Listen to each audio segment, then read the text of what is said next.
Praise the Lord. ഇന്നത്തെ തിരുവചനം സങ്കീർത്തനം 18-ാം അധ്യായം 6-ാം തിരുവചനം. എൻ്റെ കഷ്ടതയിൽ ഞാൻ യഹോവയെ വിളിച്ചപേക്ഷിച്ചു, എൻ്റെ ദൈവത്തോട് നിലവിളിച്ചു. അവൻ തൻ്റെ മന്ദിരത്തിൽ നിന്ന് എൻ്റെ അപേക്ഷ കേട്ട് തിരുമുമ്പിൽ ഞാൻ കഴിച്ച പ്രാർത്ഥന അവൻ്റെ ചെവിയിലെത്തി. ആമേൻ. നമ്മുടെ പിതാവിനോട് നാം കഴിക്കുന്ന അപേക്ഷ, നാം എത്ര കഷ്ടതയിൽ നിന്ന് നമ്മുടെ അപ്പൻ്റെ മുമ്പിൽ നാം നിലവിളിച്ച് പ്രാർത്ഥിക്കുമ്പോൾ നമ്മുടെ അപ്പൻ നമുക്ക് വേണ്ടി അത് ചെയ്തു തരും. നാം അത് ഏത് പാതിരാത്രിയിലാണെങ്കിലും ഏത് സമയത്താണെങ്കിലും നമ്മുടെ കഷ്ടതയിൽ നിന്ന് നമ്മുടെ അപ്പൻ്റെ തിരുസന്നിധിയിലേക്ക് വിളിച്ചു പറയുമ്പോൾ നമ്മുടെ അപ്പൻ നമുക്ക് വേണ്ടി അത് ചെയ്തു തരും. നാം എന്തെല്ലാം ദ്രോഹങ്ങളാണ് നമ്മുടെ പിതാവിനോട് ചെയ്യുന്നത്.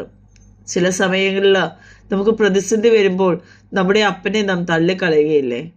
എന്നാലും നാം എത്ര തള്ളിക്കളഞ്ഞാലും നമ്മളെ സ്നേഹിക്കുന്ന ഒരു പിതാവാണ് നമ്മോട് കൂടെയുള്ളത്. ഏത് പ്രതിസന്ധി ഘട്ടത്തിലും എന്തൊക്കെ സംഭവിച്ചാലും നമ്മുടെ അപ്പനെ നാം മുറുകെ ചേർത്ത് പിടിക്കണം. എന്ത് സംഭവിച്ചാലും എൻ്റെ പിതാവിന് അസാധ്യമായതൊന്നുമില്ല എന്ന് നാം പറയുമ്പോൾ നമ്മുടെ പിതാവ് നമുക്ക് വേണ്ടി അത് ചെയ്തു തരും. നല്ലൊരു ദിവസം ആശംസിക്കുന്നു. നന്ദി.